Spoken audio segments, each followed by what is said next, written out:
People, deluded, I'm back again. Thank you very much for tuning back in each and every time, and welcome to another edition of the Deluded podcast, the DG podcast, the Really and Truly podcast.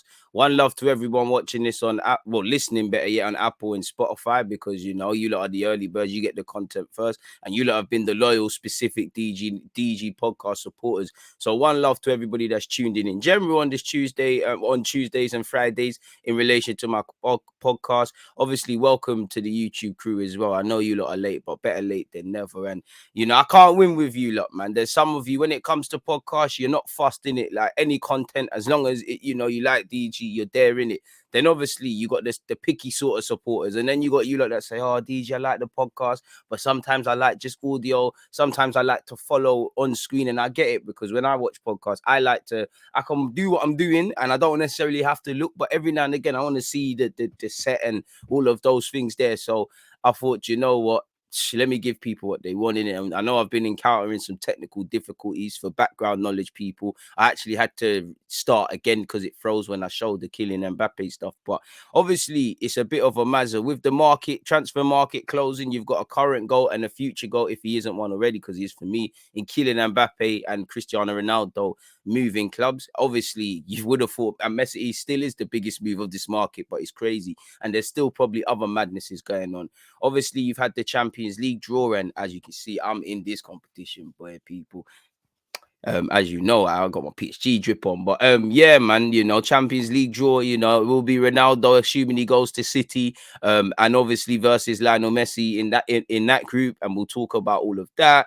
Sadly, certain Manchester City players have been suspended due to dumbness, and there's two other bits and pieces. If you're wondering, those of you that are visibly watching this, if you're wondering why I have my man behind me, it's a member of the Qatari royal family, and as you lot know, they're linked with Arsenal. So I'm trying to put that good karma into the air. I don't know where to start, and we can circle back on some transfer rumors, but things with legs to it. As you lot know, Kylian Mbappe, Real Madrid are increasingly confident of signing the forward after positive PSG talks. Now, there's been a game of gamesmanship, people letting their nuts hang. Leonardo and Khalifa have been adamant that, he will be sold if all their conditions are met, and he does want to leave. They don't want to keep unhappy players, but obviously, man are not leaving until we get the right sum, because we owe Monaco some bread. We want to break even. There's a lot of, apparently indirectly, Mbappe feels the time has come now. He has rejected Real Madrid a lot of times in his career, and I know he's 22, but since he burst on the scene from 18 or 17 or whenever he was to now, there's been a lot of development, much less becoming a world champion. There's still a long way to go, but I think he's ready for Real Madrid if that's truly what he wants. I think he's kind of outgrown France, because I think he's done it the right way. Obviously, look beyond the fact that it's Kylian Mbappe and it's not the normal youngster and things. But generally, let's just look at him as a young player. As you lot know, potential is the buzzword in football. No one wants to miss out. Kylian might have left it. There's many people, many youngsters that first breakout at Monaco, they're signing for these PSGs, these Madrids, these sort of clubs there. And we know how that goes. I think he's personally done it the right way. He's done his thing at Monaco, gone to PSG, dealt with the expectations there, learned from Neymar. I think he's picked up some positive and negative traits. Personally, I wouldn't, I'd want to play with Lionel Messi, but for at least a year, and it's still on paper, still might happen. But personally, that's what I want to do. I get wanting to join Real Madrid. He's rejected them a lot of times throughout his career. They've tapped him up in the last 2 years, and also, as Leonardo said, but this has been coming. They've wanted him since he was a kid. Obviously, the fact that he is a quote-unquote Real Madrid fan, it's always been coming. It's one that he's probably always earmarked. And if at 22 years of age, he thinks now's the time to spend a significant period of his life there, fair play. The funny thing is, I don't think Real Madrid will be his last big club. I want to see if they go for Haaland. Like, I was reading an Athletic article. Apparently, the lengths and whatnot that Perez has gone to for Mbappe is not the same as Haaland. Like, even when his dad, Haaland, is going around Europe last year, he didn't even meet Perez. He met someone else at Real Madrid. Apparently, this goes deeper than just Florentino Perez. Apparently, this is a bit of a political statement as well as a statement for Real Madrid, in that, Perez has told the fans, while sales are happening, under investment is indirectly Project Mbappe. And, it seems to happen. As you lot know, Real Madrid submitted a second bid worth 145.6 million pounds for Kylian on Thursday yesterday. Their first offer was 137 mil. That was obviously turned down by PSG.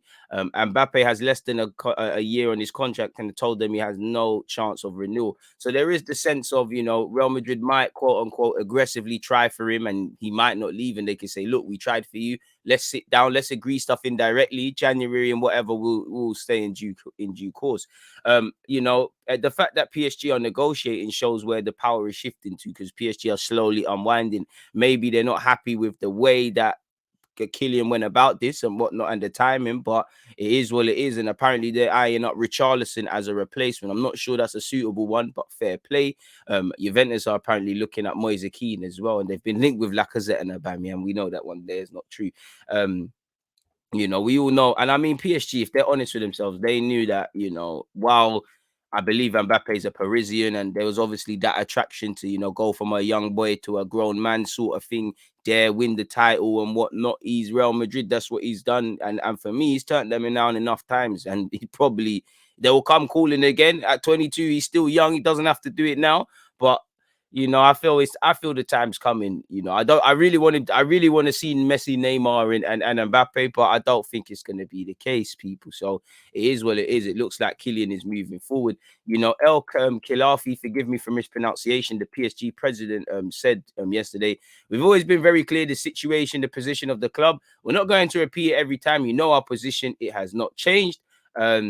Leonardo went on to say, Kylian wants to leave. It seems clear to me. If Real Madrid make an offer, it seems clear to me. I'm taking a position that I think is clear with everyone. If he wants to leave, we're not going to hold him back, but it'll be on our terms. Kylian always promised that he would not leave the club for free. That's what he always told us. We have no plans to talk to Real Madrid again. The deadline is August the 31st at midnight. That's how transfer window is. But we are clear about this. We want to keep him and extend his deal, but we're not going to let him go for less than what we paid for him. We still owe Monaco money. So as you lot know, people, they spent 180 million euros in 2018, and they've initially only played 145 so far, with the rest due when Mbappe either renews his deal, or when they decide to sell him. So maybe he had no intention of ever signing it. The best case scenario would be you sign a new deal, get your head down, and let the clubs negotiate. But their plan, it doesn't necessarily mean it's Kylian's plan. Kylian's plan isn't necessarily, to marry them. And to be fair with you,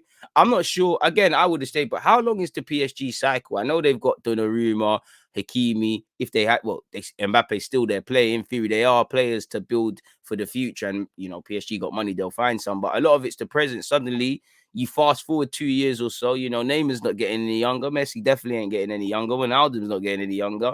Poch might not be there. While we think that, and I think PSG are looking like the team in Europe at this moment in time, I don't know how long the project is gonna last. Such is life, people, really and truly. I really, really don't have a clue how long it is, but apparently, Real Madrid have made a second offer, as I said, people, and they're now, to reiterate, they're now negotiating people, and you saw some developments at the end of the night, people, really and truly. So it is what it is. We'll have to see what happens, man. And apparently, for what it's worth, there are views within the club that that the president should cash in on Mbappe and take the money. Apparently, particularly due to the internal perception that the players' confidence and happiness in France has been damaged by performances at Euro 2020. Maybe there's a lot of criticism internally in France. I say internally for the country, and that's a reason for him wanting to obviously bust out and whatnot as well. So we'll have to see. In case Messi going to obviously PSG wasn't big enough, and Mbappe to Real Madrid wasn't big enough, you've got Cristiano Ronaldo, people. Apparently, Man City were first. As you don't know, they were adamant that they had no business putting down a transfer fee, but apparently such has changed and they're willing to pay 25 million. Obviously, you've all seen Mendes in France and in Portugal doing what he needs to do, clearly dotting I's and crossing T's. Apparently, Ronaldo has told Juventus, I want to leave. Manchester City are open to making this happen. And they must have had something up their sleeve when they allegedly pulled out of the Harry Kane deal, because apparently that one there's been dead since July. Now, obviously, football's wild. Stuff can happen overnight, but, things are engineered. There must have been indirect talks with Ronaldo's camp and City's camp just to see, in the event at some point, if Ronaldo wants to leave Juventus, which clearly he's been open to for a while now, even back to Real Madrid, even to PSG and whatnot, City were one of the potentially interested parties or a side that could be interested. Now, in terms of longevity, I don't know, because you're hearing there was rumors Pep Guardiola could leave in 2023, and again, you're left with that. I don't know how you rebuild. Obviously, the younger talents you're linked with. Not that Ronaldo, well, in fact, to be fair, I was about to say not that he's too many years younger than Ronaldo, but Kane's at least 3-4 years younger. Younger than him. There could have been a longevity thing, but who knows? You get Ronaldo for a couple of years, you next year you go back in for Haaland, you see if you can do what you can do there. I don't think City will be Ronaldo's last club. Spare a thought for Manchester United fans. This must be difficult to fathom, because I know there's a lot of United fans who recognize, obviously, my man's never. He's loved United as much as someone who is not from Manchester or has any affiliation like their dad being a United fan can. He's had good moments, but you've got to remain professional. Ronaldo's legacy is more important than what any fan thinks of him. And for me, if he comes back, wins the Premier League, it's not that he needs to do anything to further his name in this football thing, but it would be crazy. Now, I didn't think he'd ever play for Man City. I did think there'd be a bit of that United thing, but I don't know. Maybe he's tried to angle to play devil's advocate. Maybe he's angled for United move. They're not on it. I don't think Woodward would not be on it, because if Woodward knows anything, it's marketability, and Cristiano Ronaldo's going to do that. I mean, it's got shades of Andy Cole. It's got shades. Well, I'm gassing it a bit. I'm just, Schmeichel, Cole, Tevez, Law, if I remember correctly. Not that I was there. Who else? Jaden the other way. It's one of the players that have crossed the divide, and I can't lie, I do hope he scores in the Manchester derby and knee slides and stuff. But if he bottles it, if no significant trophies are won, if he doesn't beat United and whatnot, he did celebrate when he played for Madrid. You already know the agendas that's going to be running the footballing world. If you can't get Harry Kane, and I do think they need a striker, you can obviously get Cristiano Ronaldo, and that's a very good option. Obviously, we're keen to see, can he still do it? Can he become, he instantly surely becomes the favorite for the Golden Boot, surely, people. And God knows how much he's going to cost in FPL, probably cost an arm and a leg. I can't. Oh, yeah, to go back quickly, people, with Mbappe quickly. Mbappe is hoping that his signing will be completed today. Apparently, Florentino Perez and El Clafi may sign an agreement this morning. That's what's coming out of some reports. But going back to Ronaldo, apparently he's informed his teammates at Juventus that he wants to leave. Mendes has been in direct contact with Man City to discuss Ronaldo's salary. It won't be the 30. Am I good again? I think I'm good again. Apologies, people. I'm just making sure everyone can hear me. It seemed like a wire dropped. Obviously, I'm checking my mic levels. We're cool.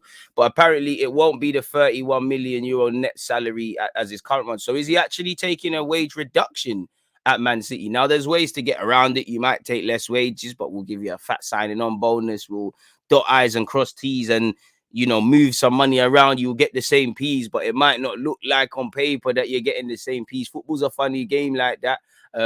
We'll have to see what happens in that regard. I mean, Ronaldo surely has to play up front. It's absolutely ridiculous that Bye is coming back to the Prem. It's crazy. I can't actually believe it. Like, I really can't. I can't believe that this thing is happening, man. And I mean, Ronaldo will be a fantastic signing, people. But yeah, as you lot know, Manchester City are in talks to sign Juventus forward before the transfer window closes. Ronaldo, as you lot can see, Ronaldo is in the final year of his contract at Juventus at the Turin club, and they're keen to sell him, people. So yeah, and he no longer wants to play for the club. So it's a divorce of convenience. They don't want his strain on the wages. He no longer believes in the sporting project, or for whatever reason, he wants to keep it moving. So fair play to the lad, man. If he wants to leave, fair play, man. Just leave with some class and get it done in the right way, really and truly. And it is what it is at the end of the day. So I didn't think in any capacity, we'd spend a significant part speaking about this at any point during my DG podcast and whatnot. So yeah, we've obviously covered that. I can't lie, there is a lot to speak about. Making sure I've got my notes. We've done Mbappe, we've done Cristiano. We need to get into the draws and awards, people. So if we start with the awards, congratulations to N'Golo Kante first and foremost for his award that he won, because I don't think I've seen somebody like that has to be the shortest acceptance speech, short and sweet, to the point. When Ruben Diaz won, I believe, Defender of the Year, he had a lot to say about it. I could tell. but Kante didn't. Apparently, Jorginho has been named as UEFA's Men's Footballer of the Year after becoming only the 10th player in history to win the Champions League and the Euros in the same season. People, Tuchel won Manager of the Year, obviously. Kevin Jorginho obviously won. Kante won. Mendy picked up goalkeeper of the tournament. Haaland claimed the strikers trophy. Diaz claimed the centre half's version of the trophy. So it is what it is. And one love to everybody who helped Ericsson as well when he was going through his mad thing, because yeah, when they helped Ericsson go through the madness, because obviously there's very few things more important than football. Life is one of them, and literally them acting quickly saved an individual's life. So you can't not big up that and whatnot, people. So one love in relation to people who saved their life and whatnot, and everyone who won an award. If we look at the Champions League group stage, as you lot know, I can already imagine Group A is looking mad. You got Leipzig, you got Ronaldo will be Ronaldo in City. You've obviously got PSG and Messi and Neymar and whatnot. You've got there's a group that I believe there isn't too much in it. Every team should fancy they should get through, and every team, if they don't and they drop to Europa, should feel aggrieved. You've got, if you've not been anywhere in the footballing world and you don't know anything, Group A, you have Manchester City, PSG, Leipzig, and Club Brugge of Belgium. B, Atletico, Liverpool, Porto, AC Milan. I mean, tasty group. That is Group C, probably the group I was alluding to, where I think it's quite even. You've got Sporting, Dortmund, Ajax, and Besiktas. D, you've got Inter, Real Madrid, Shakhtar Donetsk, and Sheriff Tiraspol, I believe, of Moldova. Group E has Bayern Munich, Barcelona, Benfica, and Dynamo Kiev. You've got Group F, which is a tricky little group, and I think a low-key going to be a very entertaining one for the neutrals. You've got young boys, Atalanta, Villarreal, and Manchester United. G, you've got Lille, Sevilla, Salzburg, Wolfsburg. Group H, Chelsea, Juventus, Zenit, Malmo. So if we start from bottom to top, if I'm Chelsea, you can't write off anyone, but if I'm Chelsea or Juventus, you probably think, if we do our job, we play a little the way we can. Definitely what got Chelsea to the final. And Juventus, historically, it's going to be a tough ask for Zenit and Malmo. But it's, I think both of them clubs should just be A, targeting not coming last, and B, Europa League. But football isn't one on paper. We've seen teams go out of the group at many times that we didn't expect to. Inter Milan last year, if I remember correctly, or the year before that, I can't really remember. But barring a crazy upset, Juventus and Chelsea, can rest assured, in my opinion, that they'll advance to the knockout stages. Group G, Lille, Sevilla, Salzburg, Wolfsburg. I hope Salzburg do it because they got Karim Adeyemi. I would back Sevilla to go to top the group. You can't write off Wolfsburg because they're in it. And Lille might be a young and naive team, and they might sell a couple of players, and the team might look a different way, but we got to remember, they come into this as the champions of France. So you've got to respect their team. Group F, as I said, is going to be an enjoyable game. I expect Manchester United to go through, but I do expect Man United I wouldn't say to take full points in the group. I think United will top the group. I think they'll beat Villarreal, but the obvious reasons, they lost in the Europa League. That's a tricky test.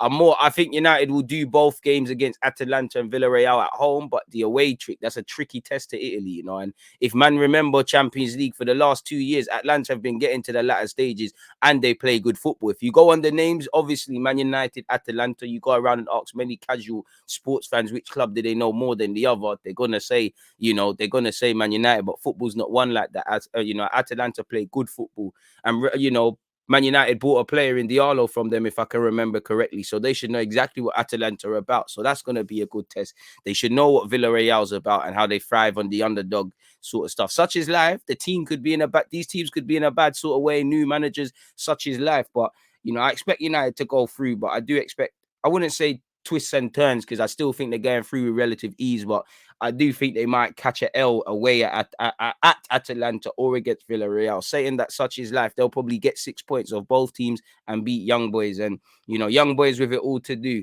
If I had to, pick how Group H works, I'd say Chelsea top, Juventus second, Zenit third, Malmo last. G, I'll say Sevilla, and I'm going to go with Salzburg, but Lille could complicate things. For Group F, I'm going to say Manchester United and actually Atalanta, just because I think them and they play good football. They got the spirit. It could be Emre's side, but I think they'll drop back into the Europa League, and his history with that. Group E, bro, like Benfica, Barcelona, Bayern Munich, apologies, Dynamo Kiev, but I don't think you've got a snowballs. For Benfica, I think it's obviously you don't want to target Europa. All of you, as long as you're in it, you have half a chance to win it.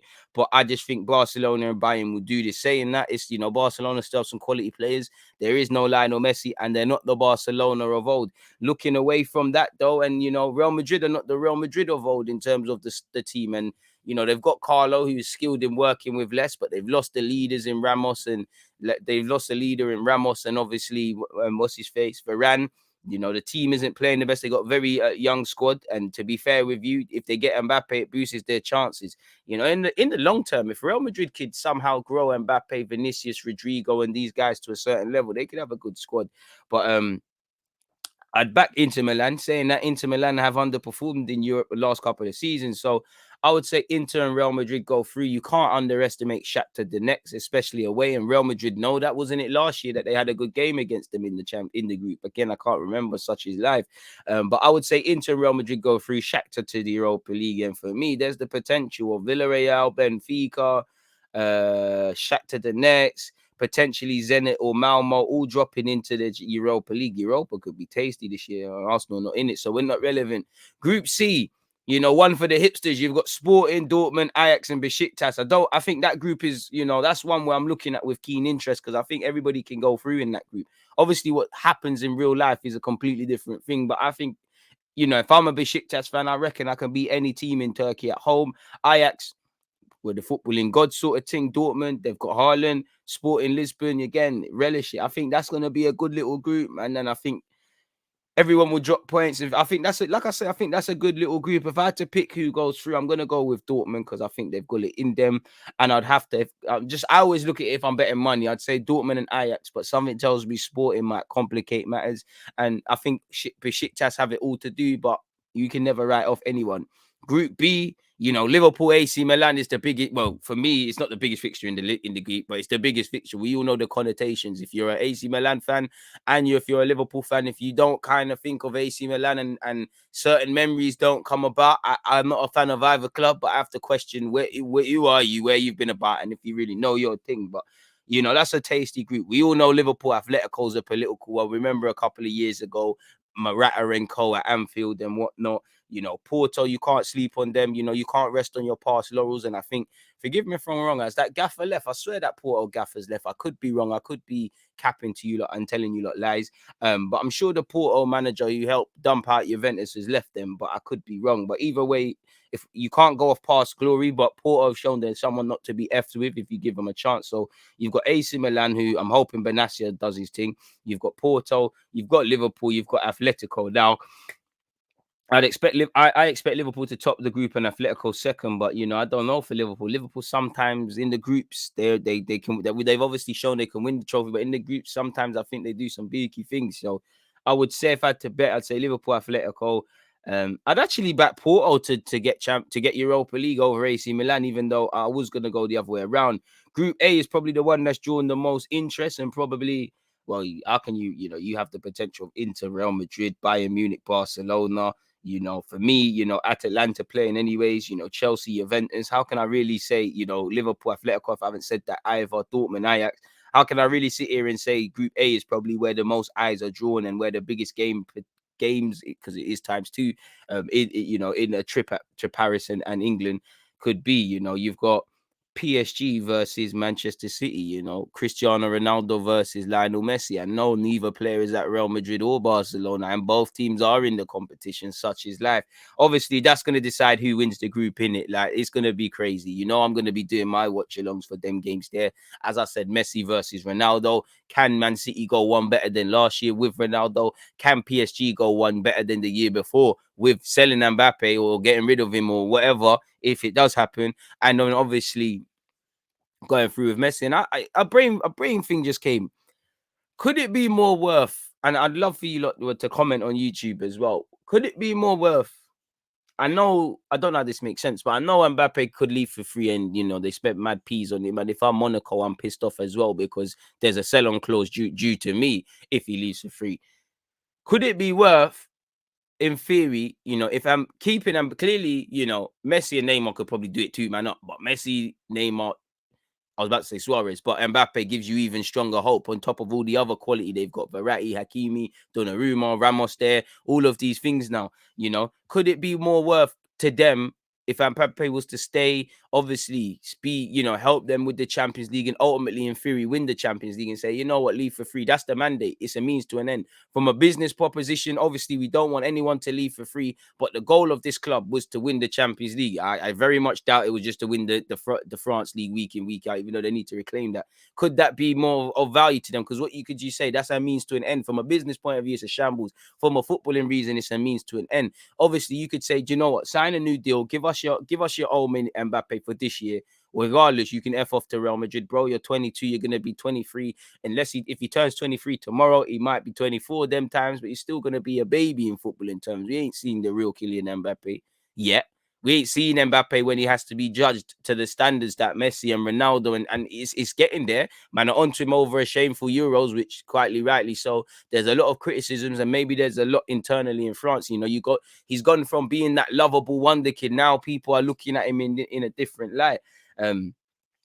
So yeah, man, you know, City, you've got Ronaldo in it. There's no way you sign Ronaldo. And like I said, you know, the Premier League is different to League R in that, you know, there's a different winner almost every year. And I know City have won it a couple of times, but it is difficult to retain it. I hardly doubt. Obviously, if Ronaldo comes back, wins the Golden Boot, and wins the Premier League and stuff, it's a success. It's all them things. But we all know everything that both of those clubs in City and PSG do is geared towards Champions League. Anything less than Champions League, ultimately, if Pep, Messi, Ronaldo, in fear, if any of these guys walk away from the contracts of their duration at their respective employers, yeah, they might have moments, but you know, it's not that it's a failure, but that was the mandate, really. So for me, obviously, whoever comes out on top in them two games wins the group. You can't write off Leipzig, and I'm sure they will probably cause an upset either against City or PSG or both. Club Brugge, apparently, for my Belgian fans, yesterday you lot were saying when I was doing my reaction that these lot have spent money, big money by their standards, so they might chuck something. But I think Leipzig and Bruges, they probably just need to focus on the Europa League or qualification for such. So yeah, man, that's the Champions League group stages, as well as speaking about Ronaldo and obviously Messi, Ronaldo and Mbappe. Sorry, you know, again, there's just certain things you become accustomed to. Now, obviously, I'm not going to speculate. You know, before I get slightly serious a moment, you know, away from football. Very few things are more important than football. These sort of crimes are. Now, I want to put out a disclaimer, not that I'm saying to do this or whatever, but we do need to keep an element of proven until proven guilty. We know that accusations need to lend to convictions or whatever in the court of law. And obviously things like rape, you know, that's if you're from the hood or you're from the ends or you're from anyone in general, anyone decent person, there's certain things you can't have attached to your name. And especially for me, if somebody is innocent and you know that's on their name, then for me compensation needs to be got on, because it's one of them ones where that's one of them things that you might be cleared, but it might, when somebody thinks of you, they think of them allegations or it comes to light. So you know, everybody deserves the right to a fair trial. Everybody's innocent until proven guilty and whatnot, and all of those sort of things. That's on Mendy's side. First things first, we need, and more about whatever, guilty or not. I don't really care about how Mendy feels, because it, you know, well, I do obviously if he's innocent and whatnot. But first things first, to the victim or victims, because again, I don't want to speculate. There's no facts. Obviously, my heart goes out to them. I don't need to tell you how this is a grievous act, how this sort of unfortunate thing that certain people, sickheads, do. It robs people. Yeah, it might harm them physically and rob them of their physical control of their body, but it robs them mentally. They'll recount that event week in, day out. And obviously that will affect, like if a young lady, I assume, has sadly been raped, that's going to affect how she views, not that she's gonna think everyone's like that, but that's gonna affect her relationships with her own friends and female friends and people in her life, let alone her father. If again, you know, fathers, husbands, you know, granddads, all of these brothers, all of these sort of things, you know, again, how they pay their bills, how they react to life. You've robbed them of something. You robbed them of their innocence and their enthusiasm, and the physical wounds will heal, the mental wounds will be there for life. And You know, my heart goes out to anyone who's been victimized with things like this. It's absolutely disgusting. And I will say, as I can draw on personal experience and parallels, you know, just because you, and I'm not saying to keep this over Mendy or whatever, but this rape is a serious subject. And I feel in this country, the convictions, you know, you speak to a lot of women or people that campaign, the convictions are quite low. Obviously, if someone's innocent, they're innocent. But sometimes there's bang slap of evidence. And for whatever reason, people walk, you know, so being proven innocent doesn't necessarily mean anything. And I think if people did a lot of research around this, you'd be shocked at how, you know, the British justice system looks. Apologies, people, of how they look at things like this, let alone the time they give to people. I mean, again, I don't want to speculate because really it's making me sick, really speaking about it, but I have to. As much as it's making me sick, I have the luxury of just being able to click this off my page and what's going on with the mic? I have the luxury of clicking this off my page and just simply not talking about it. This is certain someone's reality, you know. So again, for the people out there, you know, who can't just turn off about this, is vital to speak about things along these lines. For what it's worth, though, Manchester City footballer Benjamin Mendy has been charged with rape. The 27-year-old has been charged with 4 counts of rape and 1 count of sexual assault, Cheshire police have said. The charges relate to 3 complainants over the ages of 16 are alleged to have taken place between October 2020 and August this year. So yeah, man, a police spokesman said the Cheshire I can't say that, people, so I'm just going to say constable. The Cheshire constable and the CPS would like to remind everyone that criminal proceedings against Mendy are live and that he has the right to fair trial. The subject is, you know, obviously, I read this yesterday and there was more of it, and it kind of talked about how, you know, he has a right to a fair trial and things like that. You know, I think when we all saw Manchester City's statement first on their website, so clearly they've known about this for a second. As you know, they've been briefed on the situation and they've been allowed to get their affairs in order and distance themselves. And I saw the statement first before it started coming about that Mendy was involved. And you knew something was up in it. You knew something. You knew Mendy wasn't suspended for any fighting or stuff. There's just certain things, you know, what something's going to happen, people. For what it's worth, Manchester City can confirm that following being charged by police, Mendy has been suspended pending an investigation. The matter is subject to a legal process and the club is therefore unable to make further comment until that process is completed. So what more can you say? That's true. And like I said, man, hopefully what's done in the dirt comes to light. If he's done it, hope the book's thrown at him. If he's innocent, then obviously you hope he walks from it. But yeah, man, I don't want to speculate on neither here nor there. Definitely, you know, because it just makes my blood boil. It makes me sick. I don't know what to do. I don't even want to do the podcast anymore, people, if I'm completely honest with you. But it has to be spoken about. It's very important. As I said, certain people, you can't just turn off from any of this, people. Away from any of that, should we look at the games to come over the next couple of days in the Premier League, people? Unfortunately, to kick off the Premier League week, you've got Manchester City against Arsenal now. Hopefully, Ronaldo doesn't start in that game or doesn't play, which he can't. Now, obviously, Arsenal got it all to do. Yeah, we beat West Brom, but it's in a cup. We played a bunch of kids. And at the end of the day, the facts still remain. We've got no wins from the Premier League. That's our bread and butter. That's our only priority. Everything else is a bonus in the cup. Obviously, we've still got no goals, no clean sheet. Pardon me. Fundamentally, no points. And, you know, I yawned right on cue. That's our standard of football and how I feel about the club. You know, I don't need to bore you lot with Man City. Fantastic players, fantastic coach, fantastic tactics. Etihad, it could get long for us. It's as simple as that. I don't really give us any hope, but, you know, I give football hope. You know, as long as you've got 11 players on the pitch or the same amount, you've got half a chance. Football isn't one on paper, so you've got a chance. You know, City have lost this season and our North London rivals showed us it could be done, but just because they done it doesn't mean we can. You know, and I'm sure City and Pep have banged on the importance of getting on a run now. I'm sure that Spurs blip will just be one on the one in a long time. So for me, I don't need to bore you lot in it. We're going up against it at this point now. We've played them enough times for the whole Arteta against his former club sort of novelty to wear off. You need points.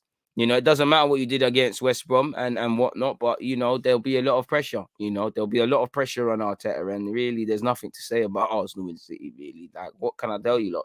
You've got Newcastle against Southampton. You've got Brighton against Everton. Southampton building up a nice, decent squad. Newcastle struggling so far, early start of the season.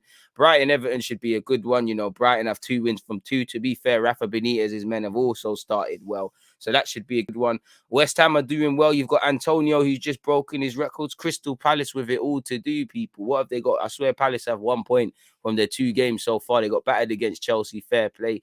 You know, against Brentford, it was 0-0. And you've got a resurgent West Ham side. So I expect, you know, if I had to give a prediction for Man City Arsenal, bro, I'd say, I'm being nice. I'm going to say 3-1 Arsenal.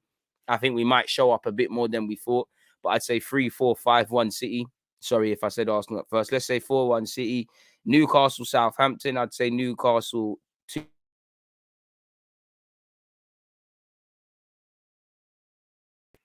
I'd say Newcastle 2, Southampton 3. So 3-2 Southampton. 4-1 Manchester City, Arsenal. 3-2 Southampton. 3-2 Brighton, Everton. You know what? I'm going to back Vieira's men for upset. I'm going to say Crystal Palace 2, West Ham 1. Norwich City versus Leicester. Now, West Ham pulled an upset, or I'd say an upset against Leicester. I think Leicester will have that in mind. And at 3 p.m., they'll be trying to win that. Norwich at home to Leicester. Oh, I'd say Leicester, man. Jamie Vardy brace. Someone else get on the score sheet. I'd say Leicester 3, Norwich 1. Aston Villa versus Brentford. Ollie Watkins derby. 2-0 Aston Villa for me. You got the big one. You know, I'll be doing a watch along for Manchester City Arsenal as well, people. And I'll also be doing a watch along for Liverpool versus Chelsea tomorrow at 5:30. So I'll probably be live from 5 or so. Liverpool versus Chelsea. You know, again, if Arsenal were doing a bit better, City versus Arsenal, beyond the fact of Arsenal's problems and still the names of the club would probably hold a bit more weight. But this is the biggest game for me, you know. I think people are, it's not the biggest game, but I think Watford, Spurs, and Wolves, Man United, I think them games there will be entertaining, more entertaining than I think fans are going to give credit. But you've got Liverpool, Chelsea, Van Dijk against Lukaku. The real work starts with Lukaku. Lukaku got a welcome pack in the Premier League. He got his customary debut goal against Arsenal. Everybody does that. The big league started. He played a couple joke man defenders. You're playing big proper. You're playing a team that's serious now in Liverpool, and Klopp that's serious. And you know, it's German versus German. It's, you know, heavy metal versus the orchestra. It's a fantastic clash, and it's, you know, Liverpool versus Chelsea. I've been enjoying the clashes in neutrals in as a neutral for a while now. Van Dijk versus Lukaku. And as much as I say Van Dijk, you've got Matip in decent form. You've got Canute. I don't think he'll be thrown in, but you never know. I don't know how he's been training and whatnot. So it should be, you've got some good defenders. You've got a team that's better defensively. Like if Milner's there, you know he's going to get around. He's going to organize a bit better with everyone as opposed to how Arsenal played. So, you know, your Lukaku just needs to score goals, and that's what he's going to do. But there has always been that, and I'm sure it's on his shoulder. He's got that chip on his shoulder and at the back of his head. There's that record or them assumptions that Lukaku is a flat track bully, or he doesn't keep the same energy for this for the big clubs or the bigger teams or the serious clubs as he does for the joke men, to be fair with you. So that's a great clash. Obviously, Liverpool, I don't think Liverpool have been perfect. I don't think either team have been perfect in their last 2 games. You know, Chelsea, for me, this is their first real big test of the season. And for me, they've perfectly got 6 points on the board. They've spoken about wanting to win the league. You know, they've got to go against league contenders in Liverpool. And for me, they should send out a statement. And this is the first game I expect Chelsea, whatever happens is a different one, but I expect Chelsea to actually be tested something close to their maximum. Definitely didn't get that against Arsenal. Definitely didn't get that the week before against Crystal Palace. For Liverpool, 2 wins on the board. I think they've been good. I think, you know, Norwich probably felt they could get, not that they could get more out of the game, but I feel it wasn't as one-sided as Liverpool would have hoped for. Initially with Burnley the same as well before the floodlights opened. And you know, Mo Salah against his old club. You know, I don't know who the best one season wonder is in the Prem. Mo Salah, Jamie Vardy, or Harry Kane, but Salah's definitely up there. And whenever you're playing your former club, you've always got, no matter how many times, you've always got that monkey on your back. Obviously, Salah is, I swear he ain't got 100 Premier League goals yet. He's close to such. So, you know, you get a brace against Chelsea, things can happen. So it's gonna be a good game. And if I had to, I think it goes 3-2 each way, which probably means it's 1-0 apiece. But I'm going to actually say Liverpool 2, Chelsea 2. Now, I want to see a high-scoring draw, if I'm completely honest with you. Burnley, Leeds. Hopefully Leeds win. I'm gonna go Leeds 2, Burnley 1. Tottenham Hotspur against Watford. Now, Musa Sissoko, ironically, is subject of speculation to go to Watford, and the two clubs are in talk. But I would imagine, what Tottenham to run riot. Kane played yesterday in the Conference League, scored 2 goals. Everybody loves him again. And I'm sure that will continue on Sunday. People, I see no reason why Harry Kane isn't gonna. I just see him getting off the score sheet for the season, getting his couple goals, and normality resuming. So I'm gonna say Tottenham 2, Watford 0, because I think Watford will make it a bit harder in general. Wolves versus Man United. Obviously, I'd love for Wolves to win, just like with Watford. Liverpool, Chelsea. I mean, I'd prefer Liverpool to win out of Chelsea, I guess. But if both could lose, it'd be perfect. Wolves, Man United. The last time United went on the road, they dropped unnecessary points and they didn't start the best against Southampton. I'm sure if you're trying to learn from your mistakes of the past, you need to start well and not give away cheap goals. And Wolves are a dodgy team. No one likes to visit their place. No one likes to play against them. I have to say United 3. No, United 2. United 1-0. Probably gonna be 2, but I think it'll be a close game. I think it'll be nervy, but I back United to get over the line, people. So some interesting games, people, from bottom to top. Wolves, Man United, Tottenham Hotspur against Watford, Burnley against Leeds, Liverpool against Chelsea, Aston Villa, Brentford, Norwich City, Leicester City, West Ham United, Crystal Palace, Brighton, Everton, Newcastle, Southampton. And to kick off the week, you've got the game week, you've got Manchester City against Arsenal, people. So make of that what you will. Apparently the England team has also been announced. I can't lie, I want to see what's going on there. I know, I'm a big fan of Mason Greenwood. I know Southgate's alluded to, I haven't seen it, but given his reasons why, for me, I think Greenwood should be there. I think he's deserved it. I think he needs to get some experience going into the World Cup. So it is what it is.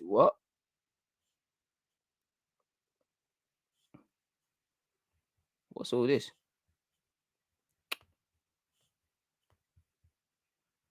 Oh, I'm bugging out. This is some old article. Why is Sky Sports doing that? I'd like to say, I see Oxlade-Chamberlain. I'd like to say, what? Oxlade-Chamberlain, and I'd like to say, this ain't the squad I read. But, obviously, there's no place for Ben Chilwell. Jesse Lingard's been included. Congratulations to Patrick Bamford. He's been called up. Saka's there. As I said, I think Greenwood should be there, but it is what it is. Foden's obviously struggling with injury, so isn't going to play a part. So it is largely a team that went down.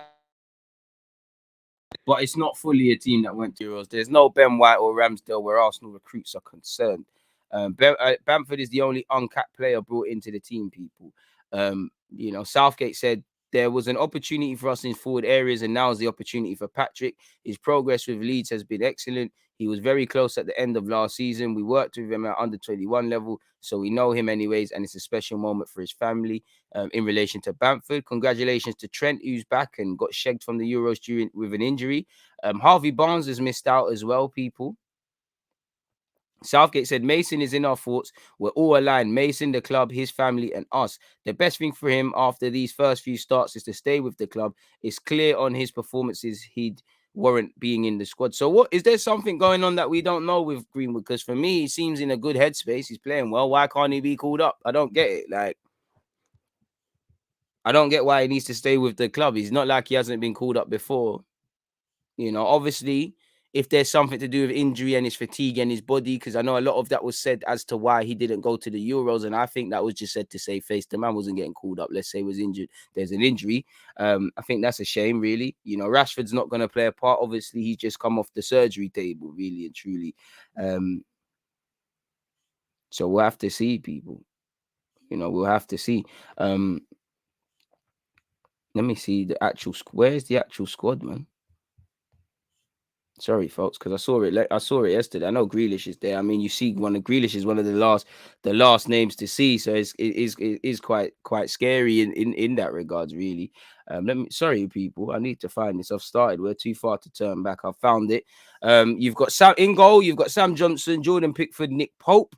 Defenders: Trent Alexander-Arnold, Connor Cody, Reece James, Harry Maguire, Tyrone Mings, Luke Shaw, John Stones, Trippier, or Kyle Walker. I'd rather call up. I don't know if he'll do it long term, but I think Trevor Chalobah and people like that deserve more of a call up than Connor Cody. I would have thought if you're experimenting with Bamford, I don't know how good he's doing since the season started, admittedly, but I know last year Tomori was doing all right. So Would have liked to have seen Tomori get a not looking. I expect to see Tammy Abraham get more of a looking as he's at Roma and scoring a lot of goals. I think he will score a lot of goals, but whether he does is another thing. But you've got Trent, Cody, James, deserved, Maguire, Stones, Trippier, Kyle Walker, Bellingham, Henderson, Lingard, Mount, Calvin Phillips, Declan Rice, Bamford, Calvert-Lewin, Harry Kane, Bukayo Saka, Jadon Sancho, Raheem Sterling, and Jack Grealish complete the England team, people. So yeah, man, it's quite a decent team when you look at it, people. There's no slouches there. You know, there's competition for places. It's a World Cup year, so everyone's gonna want to be showing up close. And clearly, Southgate, it's not just form; it's how you behave with the group, how you carry it on. If you tick all of these boxes, you always be called up. So it's all about leaving an impression as well. In my humble opinion. So we'll have to see. To end this podcast, people, let's look at some emerging transfer rumors beyond the obvious, beyond the ones we've just seen, or the ones with actual proper legs, like Mbappe and Ronaldo and all of these sort of things, people. You know, I'm trying to skip past the Ronaldo stuff because there's hella things. Juventus want Gab Jesus. Apparently, you think you want to keep him, though. Man City. Juventus are interested in re-signing Moise Kean from Everton on loan with an option to buy, and the clubs are in talks. Liverpool have inquired about signing Basuma. Allegedly, that rumor's been there all week. You know, PSG are targeting moves for Paul Pogba, Haaland, as they prepare for a season without Kylian Mbappe, and they want Camavinga. I mean, that would be mad, didn't it? I mean, I doubt you'd be able to do that now in this market. Anything's possible, but raw. I mean, Camavinga looks like it could happen, but boy, transfer merry-go-round, really and truly. As I said, Watford have opened talks with Tottenham over a possible deal for Sissoko. Richarlison is still in the thoughts of PSG, should obviously my man leave. Noni Madueke, 19-year-old at PSV, has signed a new deal. The 19-year-old obviously drawing interest from a number of Premier League clubs. Harry Kane is actually in talks about an improved contract. The 28-year-old is hoping for a deal up to 400k a week. So yeah, if you're foregoing trophies, you might as well get paid. Jules Okonde is closing into a move to Chelsea from Sevilla. Likewise, one's French centre-half out, one in that Zuma allegedly is undergoing a medical ahead of signing a 5-year deal. Tottenham have opened talks over a possible move for £40 million rated Juventus and United States midfielder Weston McKennie. Everton are interested in Brighton's 25-year-old Neil Maupay, but need to sell before they can buy people. So, yeah. And Manchester United are interested in Declan Rice and are eyeing up a move either for now or next summer, that rumour is said. So, yeah, people, it's an interesting one. We've spoken, sadly, about the Mendy stuff. In better news, we've spoken about the Champions League. We've covered Mbappe to Real Madrid. We've spoken about Ronaldo to City likewise. It's been fantastic. Now, provided there's actual Arsenal things to talk about, I'll be back again at 11:30 a.m. So make sure you're taking in that. There's no information out, but make sure you're keeping a mental note, people, because literally tomorrow, 12:30, Manchester City against Arsenal from 12:30. So, you know, from 12 o'clock, I'll be beginning my watch along and stuff. So make sure you're there. Tomorrow also, I'll be doing Liverpool and Chelsea. So if you have to miss one, don't miss the other.